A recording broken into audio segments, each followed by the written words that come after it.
வாய்ப்புக்கு நன்றி கூறி அமர்கிறேன். நன்றி, வணக்கம்.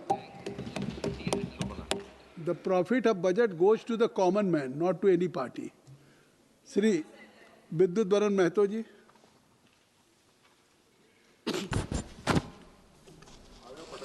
धन्यवाद सभापति महोदय। केंद्रीय बजट 2026-27 की सामान्य चर्चा पर मैं बोलने के लिए खड़ा हूँ। मैं आपके हृदय से आभार प्रकट करता हूँ कि आपने मुझे इस महत्वपूर्ण यूनियन बजट पर अपने विचार व्यक्त करने का अवसर प्रदान किए।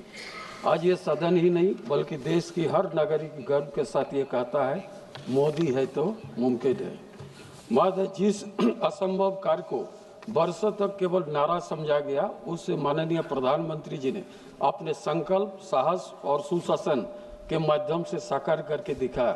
इसके सबसे बड़ा सशक्त प्रमाण आज प्रस्तुत सामान्य बजट 2026-27 है। ये केवल आय व्यय की लेखा जोखा नहीं बल्कि विकसित भारत के निर्माण का एक दूरदर्शी रोडमैप है, जो हमें संकल्प से सिद्धि की ले जाने वाला सशक्त मार्ग को प्रस्तुत करता है। माननीय सभापति महोदय, जहां ही हम विकसित भारत की बात करते हैं, वैसे ही विपक्ष की खेमे में बेचैनी और असहजता स्पष्ट दिखाई देने लगती है, क्योंकि इन्हें ना तो विकास की गति रास आती है और न ही राष्ट्र की प्रगति पर। माननीय सभापति महोदय, माननीय प्रधानमंत्री जी एवं माननीय वित्त मंत्री जी का मैं हृदय से अभिनंदन करता हूं कि उन्होंने आम करदाताओं के बड़े राहत देते हुए आयकर स्लैब को यथास्थिति 12 लाख तक की आय बनाए रखने का ऐतिहासिक निर्णय लिया। ये कदम मध्यम वर्ग, वेतनभोगी वर्ग तथा युवा पेशेवरों के सशक्त बनाने की दिशा में अत्यंत महत्वपूर्ण कदम है। विकसित भारत महोदय 2026-27 को इस बजट का पुरजोर समर्थन करते हुए कहना चाहता हूं कि ये बजट विकसित भारत का 2047 संकल्प के साकार करने की दिशा में एक ऐतिहासिक कदम है। सरकार द्वारा 53,47,315 करोड़ रुपया व्यय कर प्रस्ताव है, जो पिछले वर्ष की तुलना से 7.7% अधिक है। ये स्पष्ट करता है कि हमारी प्राथमिकता राष्ट्र निर्माण, जन कल्याण और व्यय केवल आंकड़ों और सीमित नहीं बल्कि इससे गरीबों की आवाज, किसानों की आय, युवाओं के रोजगार और देश की बुनियादी ढांचा को मजबूत करने की स्पष्ट झलक है। माननीय सभापति महोदय, सरकार की 2026-27 के लिए 10% सांकेतिक जीडीपी का विद्युत दर को जो अनुमान रखा है, ये केवल एक आंकड़ा नहीं बल्कि देश की आर्थिक मजबूती और सही दिशा में चल रहा नीति के जीवन प्रमाण है। वास्तविक विकास और नियंत्रण मुद्रास्फीति के संतुलन के साथ ये अनुमान दर्शाता है कि भारतीय अर्थव्यवस्था वैश्विक चुनौतियों के बावजूद मजबूत आधार पर आगे बढ़ रही है। महोदय, यदि बजट को देश में मैन्युफैक्चरिंग सेक्टर की बात की जाए तो ये बजट देश के विकसित बनाने में, आत्मनिर्भरता का सुदृढ़ करने तथा रोजगार का नए अवसर सृजित करने के एवं औद्योगिक पुनर्जागरण का स्पष्ट उद्घोष है। विपक्ष पूछता है रोजगार कहाँ? मैं स्पष्ट करना चाहता हूँ, रोजगार भाषण से नहीं कारखानों से बनता है, रोजगार घोषणाओं से निवेश से बनता है। आज आप देखें माननीय सभापति महोदय, 40,000 करोड़ इलेक्ट्रॉनिक निर्माण के लिए दिया गया, वही 10,000 करोड़ बायोमास फार्म के लिए दिया गया, वही 10,000 करोड़ कंटेनर निर्माण के लिए दिया गया, वही सेमीकंडक्टर मिशन 2.0 है। क्या यह रोजगार नहीं बनाएंगे? जब हम आत्मनिर्भरता की बात करते हैं तो विपक्ष उसे जुमला कहता है, जबकि सच्चाई यह है उनके समय लाइसेंस राज था, हमारा समय ईज ऑफ डूइंग बिजनेस है। इससे इनके समय में घोटाला थे, हमारे समय ग्लोबल निवेश है। ये बजट के माध्यम से सरकार ये 2 लाख करोड़ रुपया पूंजीगत व्यय के प्रावधान किया है, जो विकास की गति को नया दिशा देगा। इतिहास में पहली बार इतने बड़े स्तर पर अब संरचना निवेश हो रही है। महोदय, trade corridor, logistic, high speed connectivity ये घोषणा नहीं, ये डिलीवरी है। विपक्ष की समस्या ये है कि अब देश के विकास के जमीन पर दिख रहा है एमएसएमई सेक्टर तत्कालीन यूपी सरकार में उपेक्षित किया। हमारी सरकार ने 10,000 करोड़ एमएसएमई ग्रोथ के लिए, सुधार एवं काम के लिए उसके छोटे शहरों के उद्योग के सीधी सहायता उपलब्ध होगी। हमारी सरकार छोटे उद्योग के बोझ नहीं बल्कि भारत की ताकत मानती है। माननीय सभापति महोदय, मैं आपको बताना चाहता हूं, मैं जमशेदपुर और आदितपुर एक बड़ा एमएसएमई का हब है।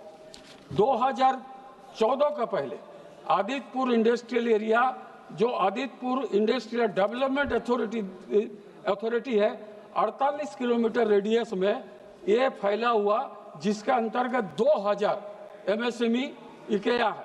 उसमें केवल उस समय 60% उद्योग बंद पड़े थे और रहते थे। उसमें केवल 40,000 लोग ही काम करते थे।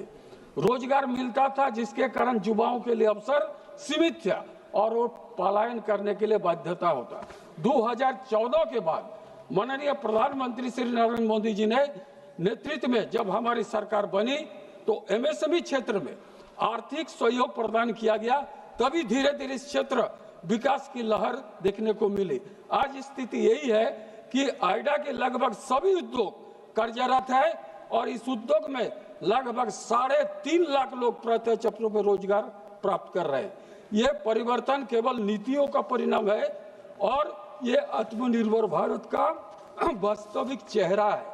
माननीय सभापति महोदय, स्थानीय वैश्विक पहचान महोदय, आपको बताते हुए मुझे बेहद खुशी हो रही है कि आइडा में कुल 55 उद्योग अपने उत्पादनों को निर्यात विदेशों में कर रहा है, जिसमें 22 फैक्ट्रियां रक्षा के क्षेत्र उत्पादन कर रहे हैं और 22 में से एक फैक्ट्री इतना उत्पादन जो है पूरा 100% निर्यात कर रही है, जिसमें 80% उत्पाद केवल जर्मनी को सेल करता है। ये बताता है कि जमशेदपुर की एमएसएमई केवल स्थानीय बाजार तक सीमित नहीं है बल्कि वैश्विक प्रतिस्पर्धा मजबूत खड़ा है। और महोदय, यदि राज्य सरकार यहाँ जमीन और बिजली प्रदान करे तो और भी कोई कंपनी इस क्षेत्र में निवेश कर सकता है। लेकिन वर्तमान में जो सरकार कछुआ से भी धीमी गति इंडिया गवर्नमेंट के अलायंस में चल रहा है, झारखंड के सरकार, ये सरकार ध्यान केवल भ्रष्टाचार, अधिकारियों को ट्रांसफर और पोस्टिंग में लगा हुआ। इसका ज्वलंत उदाहरण मैं देना चाहता हूँ। मेरा हुआ जो है औद्योगिक के साथ साथ माइंस एरिया, अध्यक्ष सभापति महोदय, मेरा हुआ राखा, चपड़ी, केंदाड़ी, सुरदा, कोपर माइंस खादान नवीकरण के लिए पर्यावरण की इसी के लिए एनओसी लगभग 3 साल लगा दिया, जबकि हमारे एनडीए सरकार जब था महज 3 महीना में होता था। आज ऐसा कार्य महीने में पूर्ण हो जाता है, लेकिन आज तक अनावश्यक देरी के कारण खनन का गतिविधि आज भी ठप पड़ा है। दूसरी विषय, भोगनी, किसनी गड़िया, पत्थरगढ़ा, रामचंद्रपुर और विविध नोटिफाई कर रही है, जिसमें नोटिफाई नहीं होने के कारण इसका ऑक्शन नहीं हो पा रहा। अगर ऑक्शन होता तो ये कॉपर माइंस आज सबसे बड़ा वहाँ रोजगार का साधन होता। आज ये लोग बोलता जॉबलेस बजट है। माननीय अध्यक्ष सभापति महोदय, तीसरे अत्यंत महत्वपूर्ण तथ्य यह है कि इस कॉपर खदानों में केवल तांबा नहीं निकलता बल्कि यूरेनियम, सोना, चांदी, निकल, कोबाल्ट, सल्फर, जिंक जैसा कोई बहुमूल्य रणनीतिक खनिज जो प्राप्त होती है। इसमें कई खनिज क्रिटिकल मिनरल्स की श्रेणी में आते हैं, जो देश की ऊर्जा सुरक्षा, रक्षा, उत्पादन और इलेक्ट्रॉनिक उद्योग के लिए अत्यंत आवश्यक है। माननीय सभापति में, जब देश आत्मनिर्भर भारत बनता है तो क्रिटिकल मिनरल सुरक्षा दिशा में आगे बढ़ रहा है। ये इस प्रकार के प्रशासनिक देरी और राष्ट्र की विचारधारा है। आपकी बात माननीय सभापति महोदय, और एक विषय बहुत हो गया मेरा हुआ, आज मैं धन्यवाद देना चाहता हूँ माननीय वित्त मंत्री जी को, जिन्होंने हमारे धलबुंगड़ एयरपोर्ट का उन्होंने प्रस्ताव में रखा है, क्योंकि ये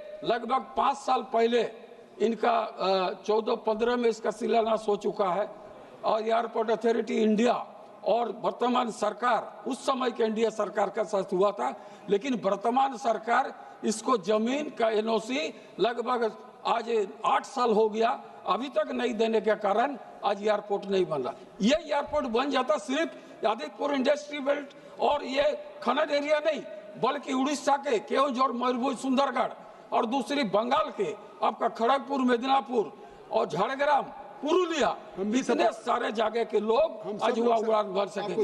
इसलिए आपको मैं धन्यवाद देना चाहता हूं कि विशेष महत्वपूर्ण बात रखने का अवसर दिया। मैं इस बजट का समर्थन पूरे जोरदार से करते हूं। धन्यवाद।